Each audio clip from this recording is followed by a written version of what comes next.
സാധകർ നിർബന്ധമായും അനുഷ്ഠിക്കേണ്ട വ്രതമാണ് ശിവരാത്രി വ്രതം. കുംഭമാസത്തിലെ കൃഷ്ണപക്ഷ ചതുർദശി ദിവസം ആണ് ശിവരാത്രിയായിട്ട് ആചരിക്കുന്നത്. പുലർച്ചെ ബ്രഹ്മമുഹൂർത്തത്തിൽ തന്നെ എഴുന്നേറ്റ് കുളിച്ച് ശിവപ്രാർത്ഥന ചെയ്ത് പകല് മുഴുവൻ ഉപവാസത്തിലായിരിക്കണം.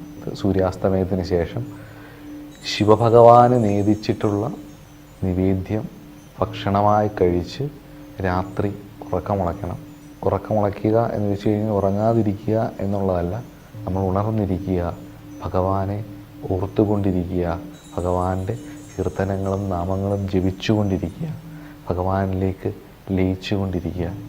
രാവിലെ വീണ്ടും കുളിച്ച് ഭഗവാനെ പ്രാർത്ഥിച്ച് അർച്ചനാദികൾ ചെയ്ത് ശിവക്ഷേത്രത്തിലൊക്കെ തൊട്ടടുത്ത ദിവസം പകലും ഉറങ്ങരുത്. പകലും ഉറങ്ങാതിരുന്ന് അന്ന് വൈകുന്നേരം സന്ധ്യാദീപം തെളിച്ചതിന് ശേഷമാണ് ഉറങ്ങേണ്ടത്.